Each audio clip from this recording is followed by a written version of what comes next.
Brahmanda Purana. It is the 18th Purana. It has 1200 verses.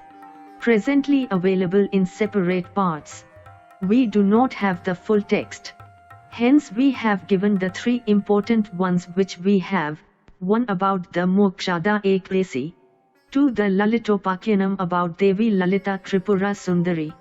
This also contains the Lalita Sahasranama Stotra and the Lalita Trishati Stotra, both of which are in our Stotras section. 3 also included is the Sons of Sagra section, an interesting story by Rishi Gemini according to which they dug into the earth to find a horse in Patala Loka. A lot of people cite this as an example to support the hollow earth theory. This Purana has 4 parts: Prakriya, Anushanga, Upotagot and Upasamha. This Purana is said to be narrated by Sukji on the bank of the river Drishtwati in Yakshetra, identified with Sutlej in modern Himachal Pradesh. From his narration, it is clear that Sukji had heard the Purana from Veda Vyasa, who, in his turn, received it from Vayudev. Creation of the universe, determination of Kalpa, differentiation of Yugas, description of Manvantaras, description of Jambudvip and Bharatvarsh, description of Kimpurush, Anudvip, Ketumal Varsh etc. and description of Bharatvansha, Prithuvansha, Devvansh, Rishivansh, Agnivansh and preceptors are the main topics of Brahmanda Purana. Sages, the dynasties of rulers and the legends of Pitas and their propitiation, the conflict between Kartikeya, king of Hihyas and Bhargava Parsuma. Subsidiary episodes as that of Sagra, the lineage of Vavaswata Manu and the dissolution of universe, the ultimate annihilation. Described in the Purana, Adhyatma Ramayana has 7 parts. First part describes the Brahmaswarup, cosmic appearance, of Sri Rama. Incarnation of Lord Rama to relieve the earth from the atrocities of the demons. Balila, childhood plays. Emancipation of Ahilya. Removal of Bhargavas, Parshuram's, ego. Second part contains Lord Rama going into exile. Demise of Dashrath. Aranyakanda describes killing of the illusionary deer and abduction of Sita. Kishkindakhand describes the killing of Bali. Search of Sita. Sundarkand has the tales of Hanuman's entry into Lanka. Lanka Kanda contains the description of killing of Ravana and coronation of Lord Rama upon his return to Ayodhya. In Uttarkand, reasons for Ravana's birth have been described. It also contains the description of Sita's desertion by Rama, desertion of Lakshmana, coronation of love and Kush and departure of Rama to his original Vaikunth Loka. Lalitopakyanam. It is the most important section of this Purana. The narration is written in the form of conversation between Hayagriva and the sage Agastya. Hayagriva in this context is a seer. There is a celestial of the same name. Who are they?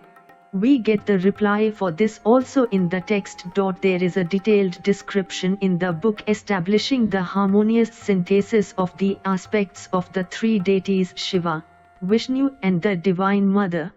In the past, several devotees used to daily recite Lalitopakyana, the detailed story of Lalita. This pious story contains the inner meanings of the several technical terms of the spiritual science and the finer aspects of the mantra shastra, the science of holy chants. Let us enjoy the feast of nectar by listening to this pious story with deep devotion.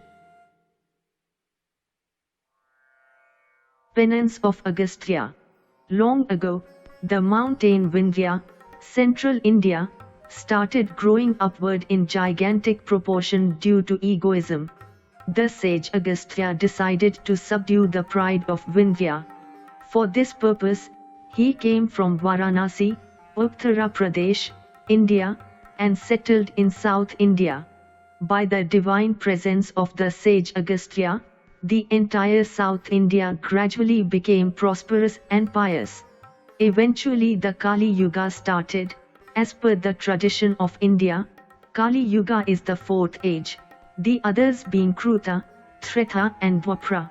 In spite of the severe inspection of sage Agastya, the evil traits of the Kali Yuga started sprouting slowly.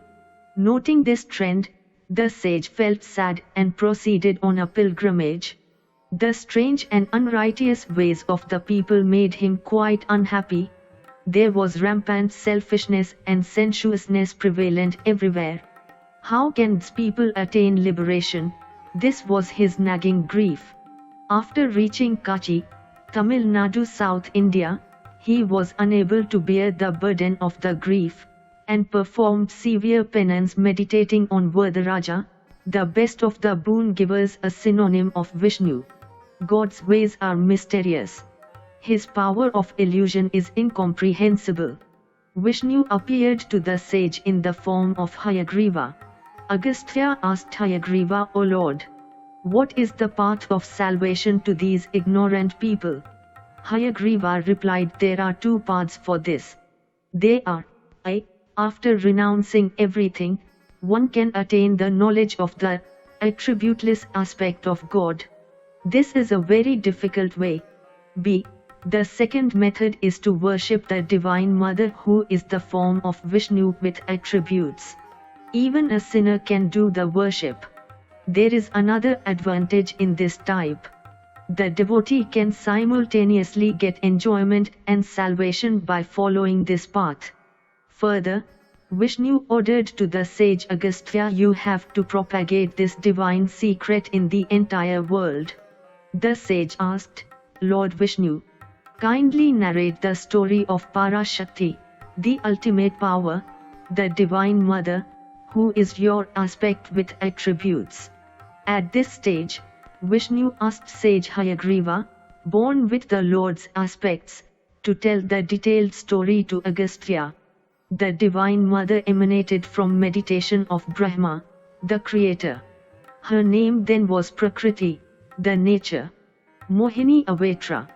For the second time, the Divine Mother manifested as Mohini at the time of the churning the ocean by the celestials and the demons, to obtain Amruta nectar. Let us see how it happened. Once upon a time, Indra, the Lord of the heaven, was overpowered by the pride of his prosperity. His reverence to even Shiva gradually diminished. Observing this, Shiva asked the sage Vyasa to meet Indra in the heaven. The sage started taking the path of Gandharvas, the celestial singers, which was very beautiful. The sage appeared uglier than a beggar. Anyway, he proceeded ahead pompously. On the way, the sage saw a celestial lady holding a fragrant garland of divine flowers.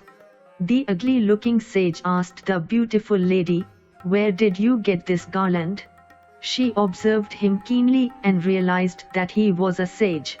She prostrated to him and replied humbly, "Sir, I am just now returning after doing the worship of the Divine Mother, who manifested and gave me this garland as prasadam." Jumping joyously, the sage asked her to give the garland to him. She happily handed it over to the sage and prostrated to him. The sage blessed her, "May your devotion to the Divine Mother be firm." Taking leave of the sage, she went away. By this incident, the sage realized that it was not difficult to others to recognize him, even if he was in any ugly appearance. He was satisfied with this thought and proceeded further. After a while, he saw Indra riding the elephant Iravata. The sage approached Indra, who did not appear to recognize and prostrate to the sage. However, the sage did not get angry and said, "Indra, this is the garland given by the Divine Mother herself. Take it." Saying so, the sage presented the garland to Indra. Indra didn't refuse. He received the garland with disgust and threw the same on the head of the elephant, which proceeded ahead. A little later, the elephant threw down the garland with its trunk and trampled over it. Looking at this, the sage Vyasa became very furious and cursed Indra, "Oh, egoistic fellow! You have not recognized me. Not only that, you have not even respected the prasadam of the Divine Mother. Due to this, may your prosperity vanish." With these words, Indra's pride was humbled. He got down the elephant and prostrated to the feet of the angry sage Vyasa. However, the sage went away silently. Then Indra's troubles started one by one. He saw bad omens in the heaven. Afraid of them, Indra asked the sage Brihaspati, the spiritual master of the celestials, to reveal the cause of the bad omens. The sage replied, "The effect of your sins follows you as a shadow." Saying so, the sage narrated a fine story.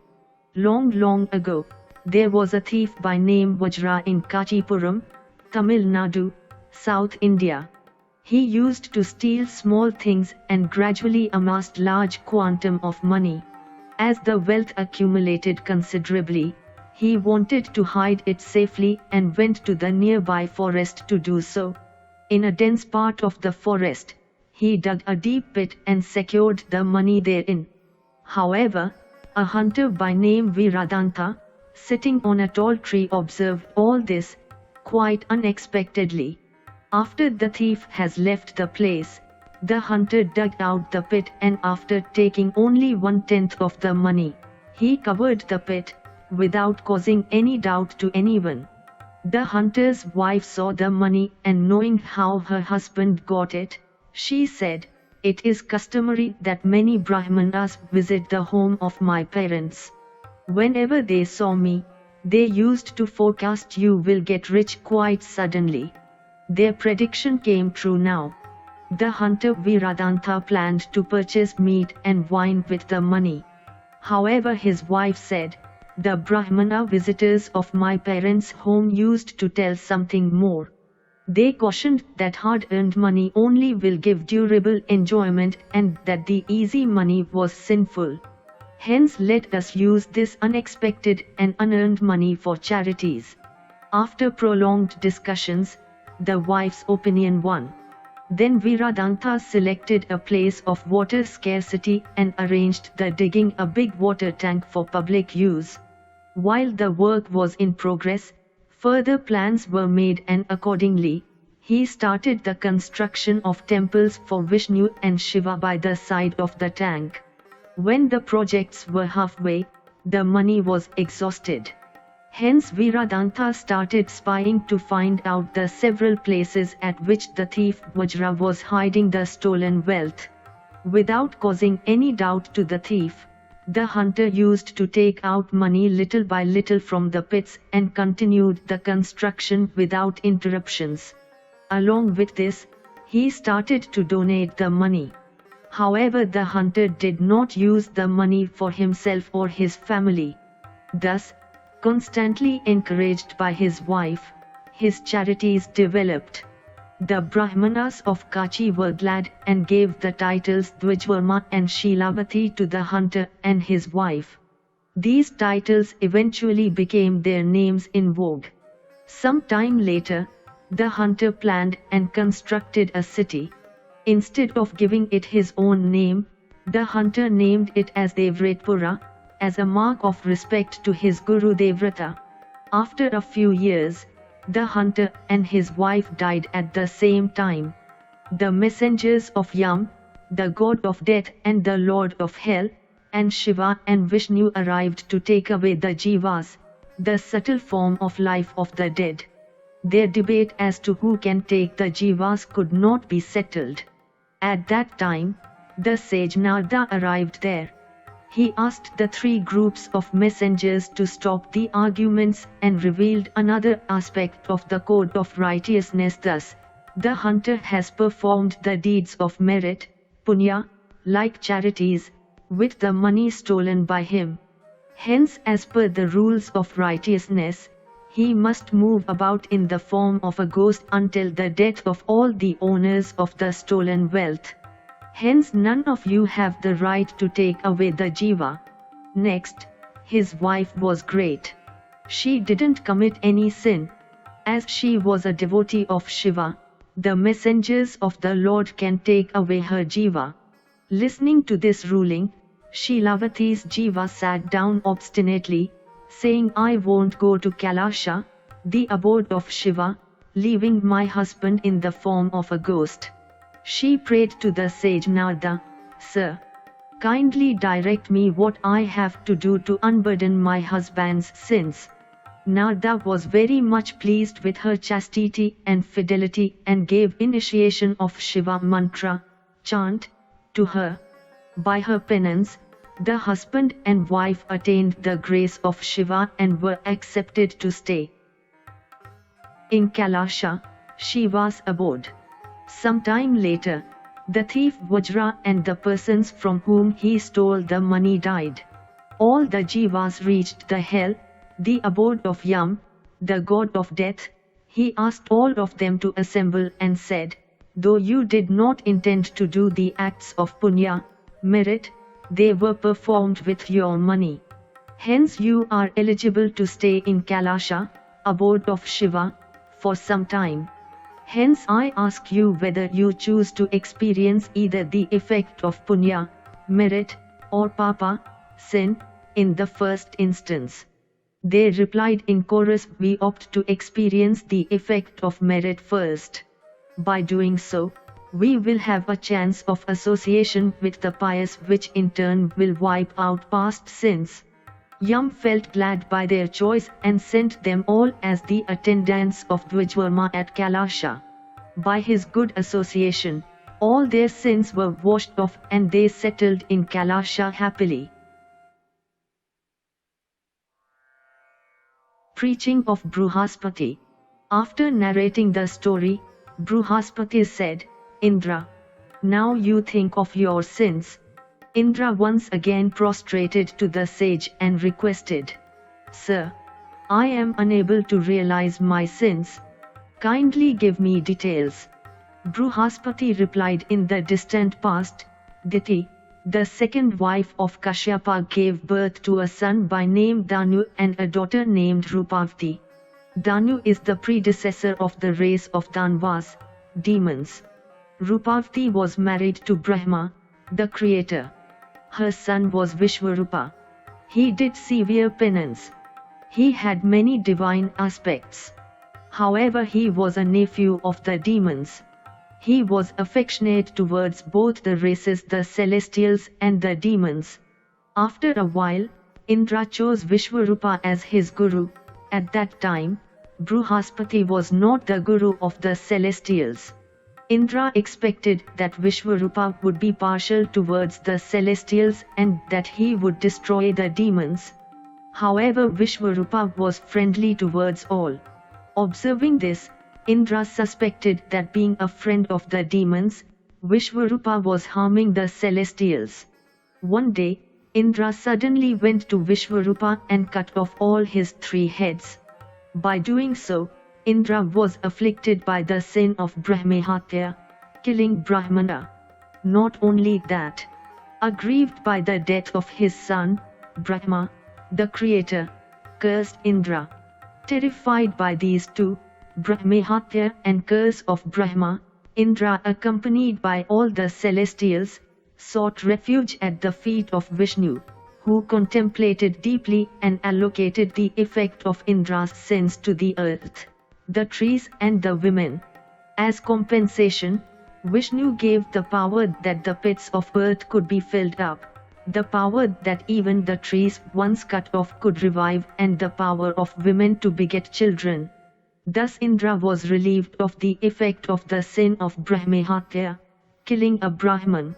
However, the curse of Brahma, the creator, still persisted. Vishnu called for Brahma and requested him on behalf of Indra for relief from the curse. Brahma thought over the same and said, Okay, For the present my curse won't take effect." Vishnu said nothing. Again Indra became prosperous. However, very soon his pride increased. This time, Indra was affected by the anger of Shiva, and so he was cursed by the sage Vyasa. Listening to all this, Indra recollected the past events and sadly asked Brihaspati, "Master, what have I to do now?" When the Guru was about to reply, a demon named Malka invaded the heaven with a huge army and seized the kingdom. Indra had to escape in a great hurry. He went straight to Brahma and prayed to him for mercy, who also pitied Indra. However, even the creator could not decide what to do and approached Vishnu along with Indra and the celestials. Vishnu thought of the problem deeply and advised them, "You churn the ocean to get the goddess of prosperity." For this purpose, Indra made reconciliation with the demons, and taking their help, he and the celestials churned the ocean. During the churning, very valuable things emanated from the ocean. At last, Dhanvantari, the god of healing, came out holding the pot of Amrita, nectar. Looking at him, the demons grabbed the pot and started running away with it. A bitter battle started between the celestials and the demons. There was utter confusion. Even Brahma and Shiva escaped and reached their abodes. Observing all this, Vishnu went to a secluded spot and started meditation of Sri Lalita Devi, who dwells within him as the aspect of power. Due to this meditation, he manifested as a form of Lalita Devi. Taking this incarnation as an embodiment of eroticism, Vishnu approached the celestials and demons. The celestials could realize the form as divine and auspicious.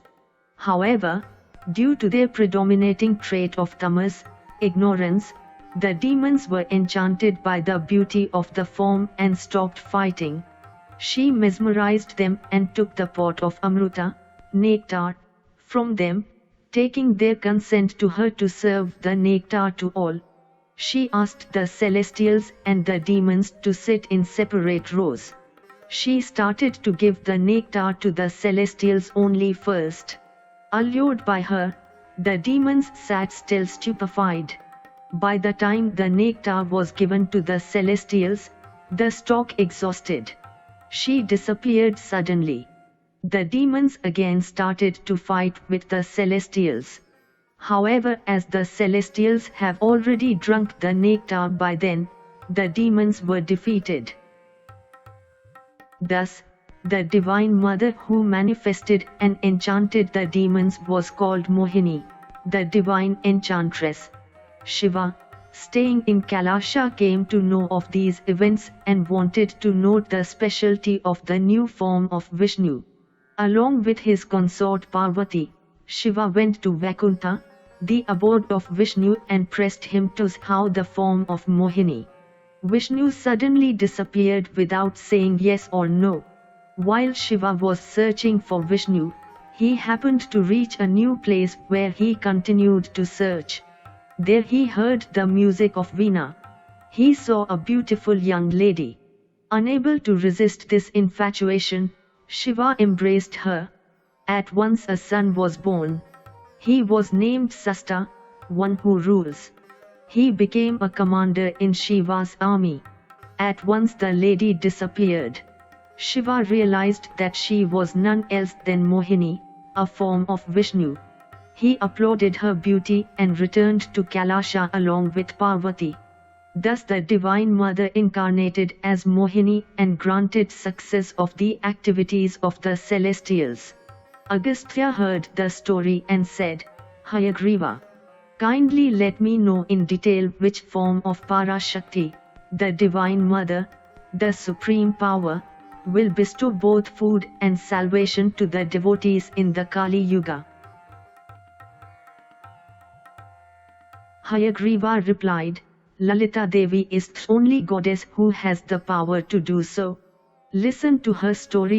In the distant past, Sati Devi, a daughter of Daksha, was married to Shiva. However, gradually, Daksha developed hatred towards Shiva. Due to this ill will, Daksha intended to perform a yaga, fire sacrifice, without making any offering to Shiva. He didn't invite even his daughter Sati Devi to the yaga. She came to know of the forthcoming great yaga to be done by her father.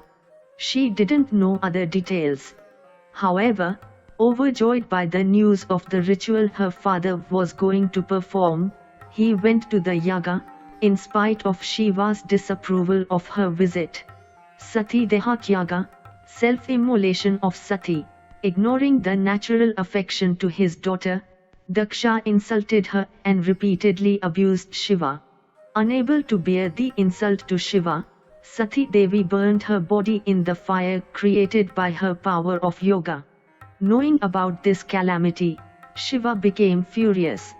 Creating the terrific Virabhadra out of the locks of hair of his head, Shiva sent him to attack Daksha. Virabhadra destroyed the whole of yaga, swallowed even the chakra, the circular weapon of Vishnu, and beheaded Daksha. The wives of Daksha prayed to Virabhadra, who was pacified and revived Daksha back to life by joining the head of a goat to the trunk. Daksha repented and prayed to Shiva for pardon. Sati Devi was born as the daughter of Himavanata, Himalaya mountain, and Menka, as the couple did penance for 150 million years with the intention to beget her as their child. The newborn was named Parvati, daughter of Parvata mountain, and brought her up with love and affection. One day, the sage Narada visited Himavanata and said, "You are very fortunate. The Divine Mother is born as your daughter. Shiva is doing penance in your mountain range in his Sthanu Ashrama, abode of stones. After the departure of Sati Devi, he has become an ascetic. It will benefit you considerably if you send your daughter or serve him." Himavanata's joy knew no bounds on hearing Narada's words. He went to the abode of Shiva along with his daughter. After taking Nandi's, the ox which is the vehicle of Shiva, permission, he approached Shiva, worshipped him and prayed to him to allow Parvati to serve him. Shiva said, "Okay. She may do so." Then onwards, Parvati used to render services to Shiva for hours together. However, Shiva used to be in a state of ecstasy of yoga continuously. Kama Dahana, burning of Cupid. This being so, a demon by name Taraka invaded and occupied the heaven along with his army and started to hurt and pester the celestials. All of them approached Brahma for relief, who said, "The son born to Shiva and Parvati only can kill the demon. Hence you make such efforts that the marriage will be performed." Indra, the lord of the celestials, called for Manmatha, Cupid, the god of love. He praised Cupid and asked him to see that Shiva's ascetic attitude was lessened and that he would start to love Parvati. Manmatha was exuberated by praises and agreed to do as directed. Rati Devi, the spouse of Manmatha, came to know of this new assignment and tried her best to dissuade Cupid from embarking on the hazardous venture. In spite of it, Cupid proceeded to Shiva's abode Sthanu Ashrama. There he suddenly created the alluring atmosphere of the spring season. The Pramantagnas, the armies of Shiva, were very much disturbed in their minds with the erotic feelings. Observing this, Nandi, ox the vehicle of Shiva, disciplined them. In the meantime, Cupid entered the abode of Shiva stealthily and saw Shiva seated in the state of ecstasy of meditation. The very sight of Shiva in the posture suddenly unnerved Cupid. At the same moment, Parvati came there. Looking at her, Cupid recovered his courage. While Parvati was getting up after bending low to prostrate to Shiva, her upper garment slipped a bit. Exactly at that moment, Manmatha aimed an arrow of lust on Shiva, whose mind was affected a bit. Observing this, Parvati felt a gush of joy inwardly. However, Shiva analyzed his feeling immediately and looked around to know why it happened so. Shiva saw Cupid hiding behind the bushes. At once, Shiva's third eye, in between the eyebrows, opened and the fire rushing therefrom reduced Cupid to ashes. Parvati closed her eyes out of fear. By the time she opened her eyes in a moment, Shiva disappeared with all his attendants. Himavanta came there, consoled her and took her home. Rati Devi wept bitterly due to the death of her husband Manmatha. Vasanta, the god of spring, approached Rati Devi, consoled her and reminded her of the curse of Brahma to Manmatha. Curse of Brahma to Manmatha. Once upon a time, there were two demons by name Sanda and Upasunda who were brothers. They did penance meditating on Brahma and obtained a strange boon that their death could not be caused by anyone else except by themselves only. They were very much fond of one another. Hence they expected that no mutual harm would be possible. Thereafter they created havoc by their terrific acts in the three worlds. All the celestials prayed to Brahma, who thought of a strategy to destroy the demons. He accumulated the essence of beauty of all the fine things in the world and created a woman of exquisite beauty. As she was created with a gingerly aspect of beauty in everything, she was called Tilottama, Tilaginjali, Uttama best. Her beauty enchanted even the celestials. Brahma checked up keenly whether her beauty was superb in all aspects. Manmatha, who happened to be there at that time, wanted to play a practical joke. Hence he aimed an arrow, of lust, at Brahma. Due to this, Brahma, forgetting that she was his daughter, chased her lustily. As a last resort, Tilottama started running, taking the form of a deer. Brahma also followed her in the form of a deer. The celestials were highly agitated by this untoward event. Observing this impending danger, Shiva manifested as a hunter and holding a bow and arrows came near Brahma, who was in the form of a deer. Looking at the fierce form of Shiva, Brahma came to senses. He prostrated to his feet and prayed for pardon. By then, the celestials and Tilottama arrived there. Everyone was pacified. After taking Shiva's permission, the celestials sent Tilottama to meet Sanda and Upasunda. Looking at Tilottama going about in a garden, both Sanda and Upasunda competed to enjoy with her, and at last the demons killed one another. Tilottama returned to Brahma, who felt happy and sent her to the heaven with a permanent status as one of the Apsaras, celestial dancers. After the entire affair was over, Brahma recollected what all had happened and sent for Manmatha and said, "You fellow, blinded by the power bestowed to you, how dare you aim your arrows, of lust, at one and all, disregarding their age? Do you intend to destroy the code of righteousness?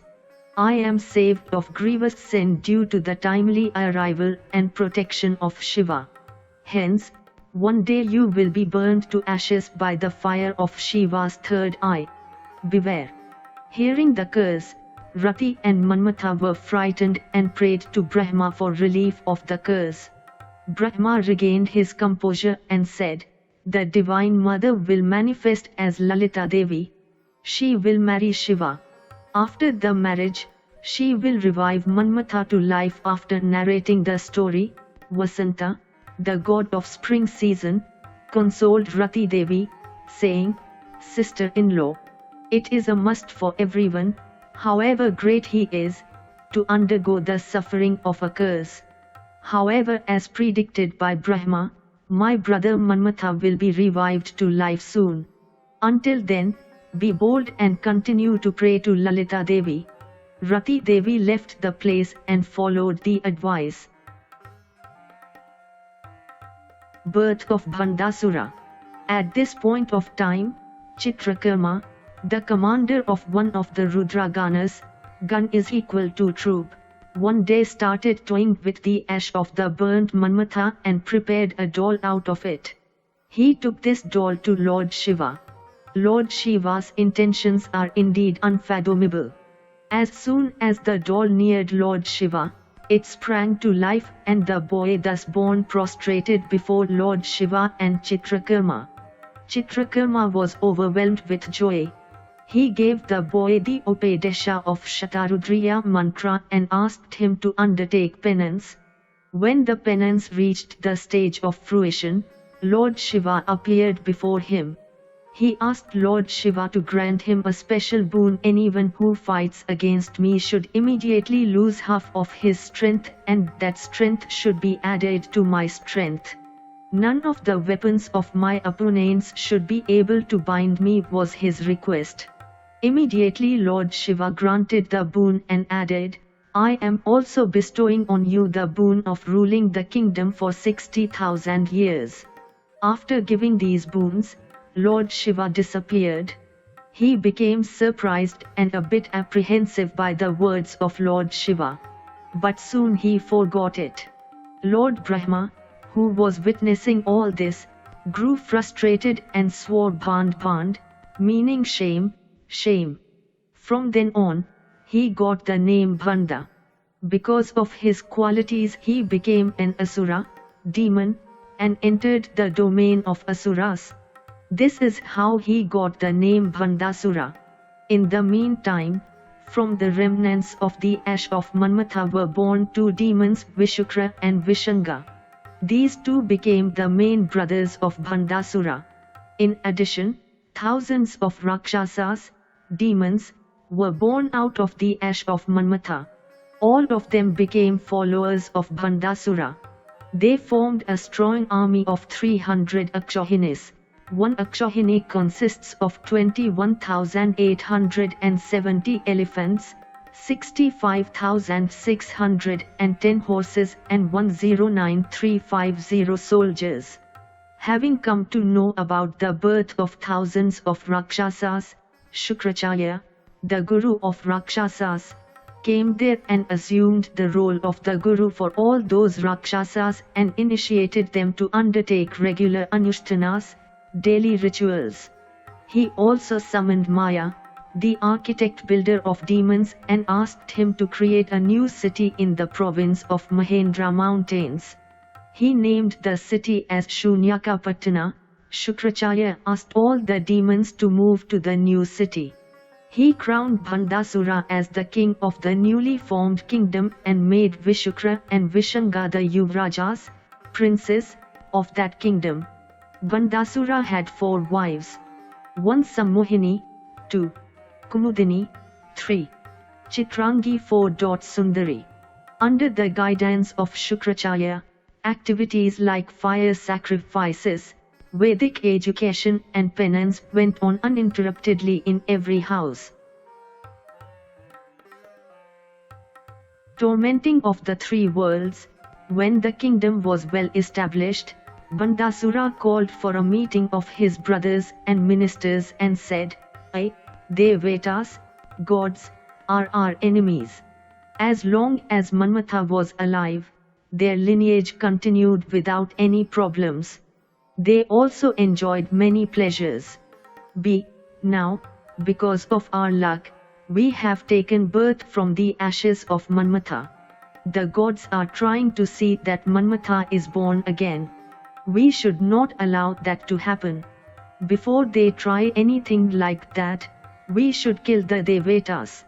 See, but, if we go in our present form, we cannot win. Let us therefore assume the form of air and enter their bodies. After having so entered their bodies, let us dry up their body fluids, especially the semen. If semen dries up, the strength of other tissues and organs will automatically diminish. Then they will automatically be annihilated. Let us torment the beings of all the 3 worlds by entering their bodies in the form of air and by drying up their body fluids. Hearing this, the entire army of the demons cheered with joy. Without wasting much time, Bandasura and his army of 1000 Akshohinis assumed the invisible form of air and entered the heaven. First of all, they entered the minds of the angels and dried up their mental faculties. Subsequently they entered the face of the angels, robbed them of their beauty and made them ugly looking. All the women and men in the heaven became impotent and sterile. Not only that, their love for one another was also lost. They lost enthusiasm to do anything. Even the plants and animals suffered the same fate. Vishukra, along with his troops, entered Goloka, earth, and meted out the same treatment to the beings there. People on the planet Earth stopped smiling. They lost all happiness. No one had any respect for another. No one thought of helping the other. They lost interest in their activities. The situation was stone-like, devoid of any life and feelings. Vishanga, along with his troops, entered Rasatla, one of the 7 netherworlds. He created similar havoc there also. In the Naga Loka, land of serpents, everyone became afflicted with grief for no apparent reason. Everyone started hating everyone else. Everyone became drained of energy and potency. Rasa, the fluid principle, is the basis for the accomplishment of the fourfold aims of life, Purusharthas. Let us see how. Rasa itself is the form of Paramatma, the Almighty. From Rasa are created Shukla, sperm, and Shonita, ovum. These two are collectively called as Vilya. See, from Vilya comes Kanti, radiance, Utsaha, enthusiasm, Ullasa, happiness, Dharma, righteousness, Daya, compassion, Priti, love, Buddhi, intellectual capabilities, Vikasa, development, Pakrama, valor, Shastra Vijnana, scientific knowledge, Kala Askati, interest in arts, Saundarya Drishti, proper concept of beauty, etc. In plants, the rasa enhances the fire energy, which is hidden in them. Only when the fire energy is harnessed, the plants can branch out and bear flowers and fruits. Because of this fire principle, the dried logs catch fire easily and burn. The Vedas have declared that beings can experience happiness only if rasa is present. If rasa is nothing but prana, vital energy. Having known all these secrets, Bandasura devised the plan of entering the bodies of all beings in the form of air and drying them up. Vasanta, the close friend and associate of Manmatha, observed this immediately and consoled Rati, Manmatha's wife. He said, even the sun, the moon and the stars have lost their brilliance. Even goddess Parvati seems to have become dull and has engaged in tapas. Therefore, the day when your dead husband will come to life again is not very far. That day will come very soon. So, stop grieving. On hearing this, Rati Devi prepared to undertake penance. In the heaven, all the Devatas, including Brahma, could not comprehend what was going on and what had caused the situation. Not knowing the remedy for their hardship, they approached Lord Sri Hari. When they finally reached the abode of Lord Sri Hari, they saw that even he was sitting still with his eyes closed. It appeared as though he was merged in the bliss of Sushupti. After the angels praised his glory for a long time, Lord Sri Hari slowly opened his eyes. What is this? Why are you all looking drained of your energies? Asked Lord Sri Hari.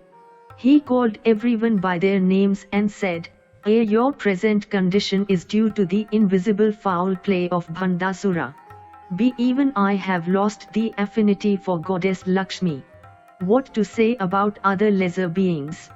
See, myself, Brahma and Rudra are Karna Purushas, casual beings for the manifest creation.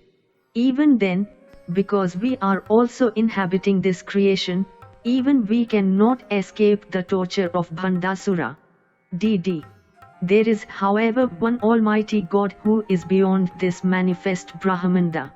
He is called Mahashambhu. Parashakti is constantly in his company. He is devoid of form. He is not dependent on anything. He has no modifications. He is greater than the greatest. He is the ultimate. If he is not influenced by the foul play of Bhandasura, who is born from the ashes of Manmatha, he can rescue us from our difficulties. Therefore, let us all take refuge in him and praise him. Follow me. So saying, Sri Hari led all the angels to the brim of the Brahmanda universe. There was a huge wall-like fence there. The angels summoned the celestial elephants to break the wall. After toiling continuously for 1 year, a breach was formed in the wall. After passing through the breach, they saw Chinmay Akasha, which was Niralamba, independent, Nirjnana, untainted, and which was devoid of the 5 elements. They all stood in that Chinmay Akasha and sang the glory of Mahashambhu, who was of the form of Chidakasha. Then Mahashambhu appeared before them. He was dark like clouds. He had 2 hands. He was holding a shula, spear, in one hand and a kapala, skull, in the other. He had 3 eyes. Parashakti also appeared before them. She was holding a kshamala, rosary of beads, and pustaka, book, in her hands. She was bright and cool like the moon. The great Mahashambhu smiled and said, I am aware why you have all come here.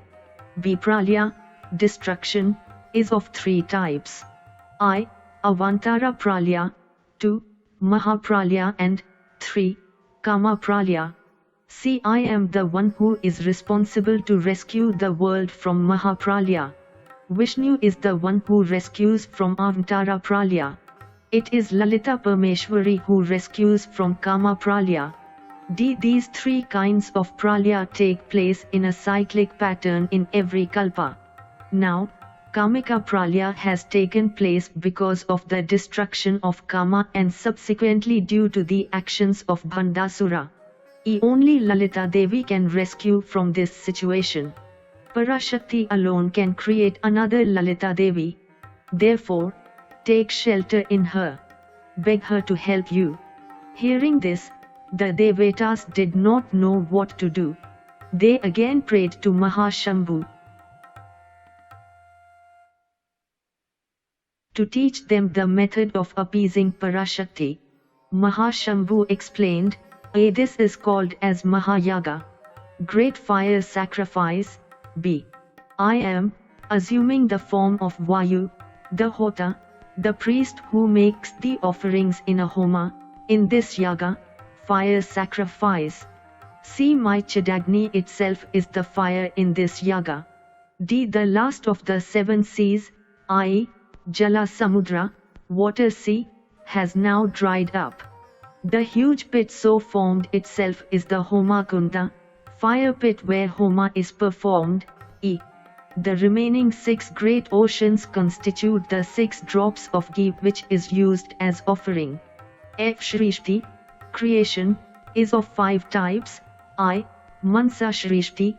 2. Jarayavi Shrishti, creation taking place through the womb. G. Human beings. 3. Anda Shrishti, creation taking place through eggs. 4. Swadaja Shrishti, creation taking place through sweat. And V. Vijja Shrishti, creation taking place by sprouting. These 5 Shrishtis, creations, are the sacrifice animals in this Maya Yaga. G.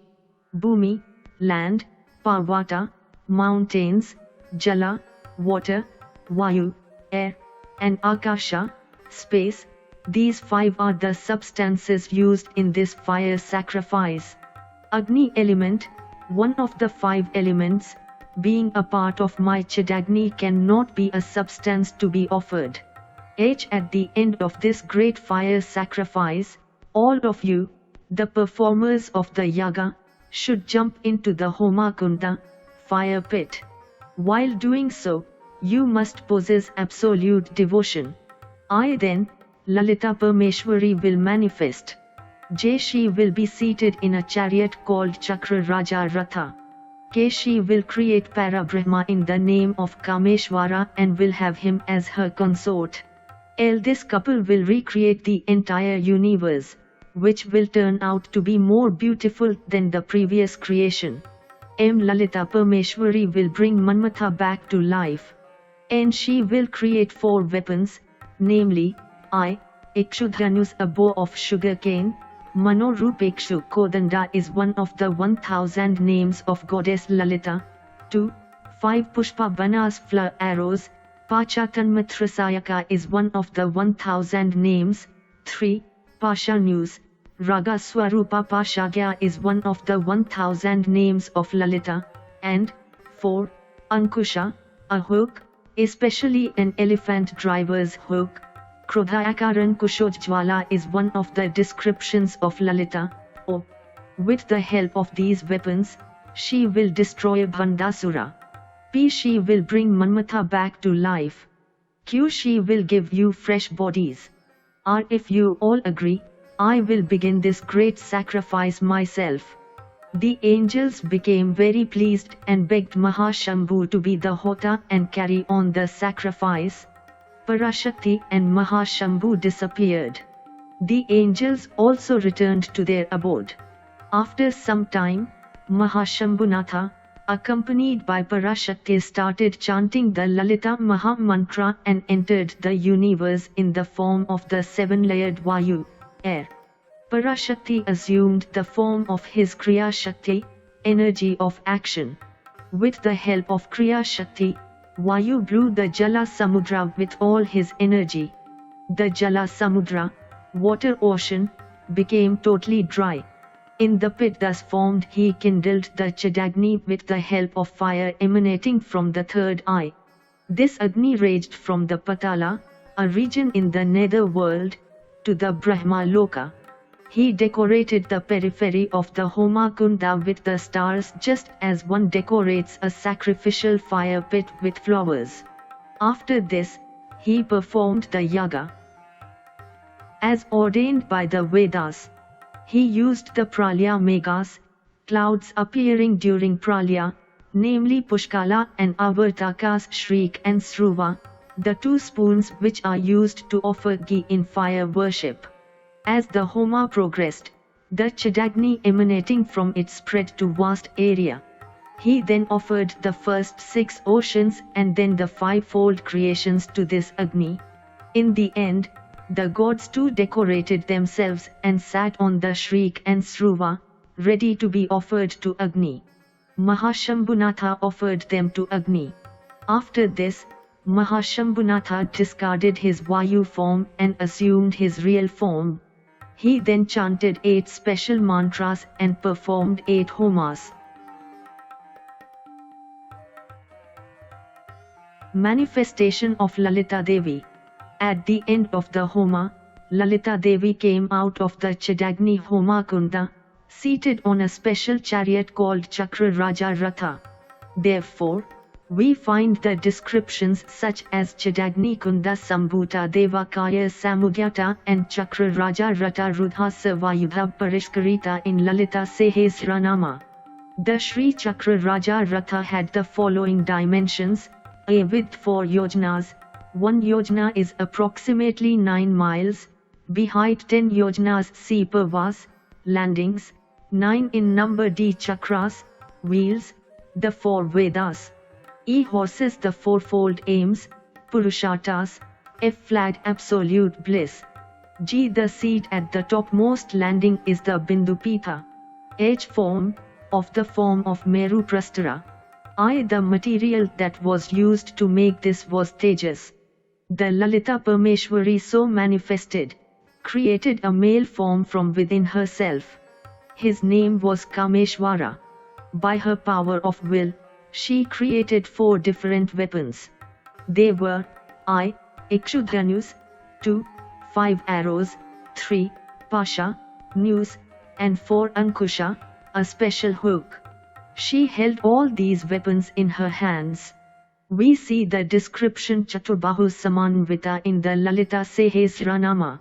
She was shining like the morning sun, with crimson color. Ugait Bhanuspsarabha is a description found in Lalita Sahasranama.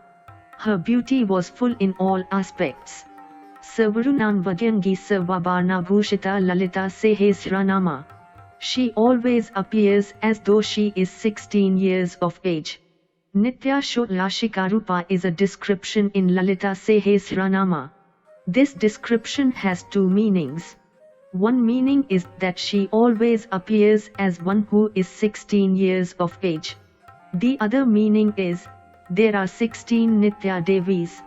She is of the form of these 16 Nitya Devis. Mahashambhunatha praised her in many ways. Order of creation. She extended herself in both male and female forms and continued the process of creation. A from the left eye, which was of the nature of Soma, moon, came Brahmanda Lakshmi Devi. B from the right eye, which was of the nature of Surya, sun, came Vishnu and Parvati. C from the third eye, which was of the nature of Agni, fire, came Rudra and Saraswati. D Lakshmi and Vishnu, Shiva and Parvati and Brahma and Saraswati became couples. E Lalita Devi directed them to continue the process of creation. She herself continued to create certain things. I. From her long hair she created darkness. 2. From her eyes, she created the sun, the moon and the fire. 3. From the pendant hanging in front of her forehead came the stars. 4. From the chain above her forehead came the 9 planets. V. From the eyebrows, she created the penal cord. 6. From her breath, she created the Vedas. 7. From her speech, she created poetry and plays. 8. From her chin she created the Vedangas. 9. From the 3 lines in her neck, she created various Shastras. Kiss smiley from her breasts, she created mountains. 11. From her mind, she created the power of bliss. 12. From her fingernails, she created the 10 incarnations of Vishnu. 13. From her palms, she created the Sandhyas. 14. She created other things as narrated in the Purusha Sukta. 15. From her heart, she created Bala Devi. 16. From her intellect, she created Shyamala Devi. 17. From her ego, she created Varahi Devi. 18. From her smile, she created Vigneshwara. 19. From the Ankusha, a special hook, she created Sampatkari Devi. XX. Formed the noose, she created Ashwarudha Devi. 21. From her cheeks, she created Nakuleshwari Devi. 22. From her Kundalini Shakti, she created Gayatri. 23. From the 8 wheels of the Chakra Raja chariot, she created 8 Devatas. Xiv. In the 9th landing, in the Bindupita, she herself was seated. XXV. Afterwards, she created the Devatas who would protect the Chakra Raja chariot. After having thus completed the great creation, Lalita Devi requested her consort, Shiva Kama Sundara, to created the Shiva Chakra. He immediately brought out a big humming sound, and from this, the Shiva Chakra Devatas numbering 23 manifested. Later, Lalita Devi crowned Shyamala Devi as the Prime Minister. Therefore Shyamala Devi is called Mantraini Devi. Lalita Devi handed over the finger ring to Mantraini Devi. She made Vartali Devi the chief of her army.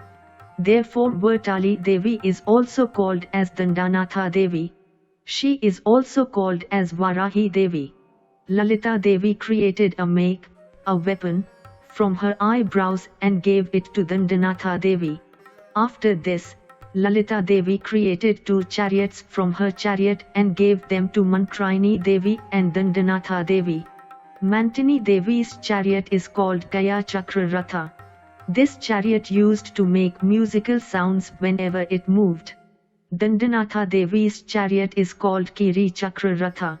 Later, Lalita Devi hummed with rage. From this hum, 6400000 yoginis were born. Another 6400000 Vyas were also born. Innumerable Shakti Senas, armies, were also created by her hum. Devi Vijaya Yatra, Devi's victory procession, later Lalita Devi, making the noise emanating from the 4 oceans as the drums and accompanied with several other instruments proceeded for the battle against Bhandasura. From Lalita Devi's Ankusham, is equal to spear, Sampatkari Devi, came out along with crores and crores of elephants and started following Lalita Devi, Sampatkari Smarut Sindurav Raja Sevita. Sampatkari Devi was sitting on the elephant named Rankolahalam, is equal to battle bustle, battle uproar. From Lalita Devi's Parsham, is equal to whip, arose Ashwarudha Devi along with a big army of horses and was moving in front of Lalita Devi. Ashwarudha Dhrishtirthas Koti Kotibhiravrita. The horse carrying Ashwarudha Devi was named Aparajitam, is equal to one we cannot be defeated. Later, commander of the army Dandanatha Devi played the drums to start marching.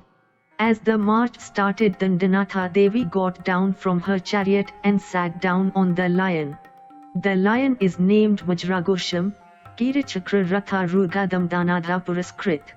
All her soldiers started praising her by 12 different names. Panchami Dandanatha cha Sakjitha Samyeshwari tatha Samaya Sakjitha Varahi Potrini tatha Vatali cha Mahasena Pyajna Chakreshwari tatha Raini Chetis Samproktam Namadvadaskam Yun. Later Mantraini Devi played the drums of marching. Her soldiers were mainly decorated sensuously. They were playing veenas and singing. Mantraini Devi was moving in her Galchakra Ratha, circle of army formed by singers, Galchakra Ratha Ruga Mantraini Paraiswaita. She was being praised by 16 names. Sangeeta Yogini Shyama Shyamala Mantra Naikam Natraini Sachi Vaishni Pradhaneshi Shukapriyavina Vati Veni Kicha Mudrini Priyakapriya Nipapriya Kadam Veshi Kadamba Vanvasinai Sadam Dacha Namani Sholashaiteni Kumbaj. One who recites this stotra can conquer all the 3 worlds.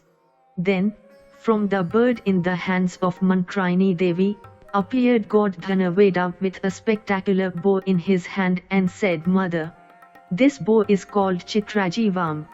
This quiver is Akshaya, is equal to one which is unlimited, fills up spontaneously. Please accept them for demolishing the demons. Now Lalita Devi started moving with sugarcane, bow, arrows, spear and whip in the Sri Chakraraja chariot.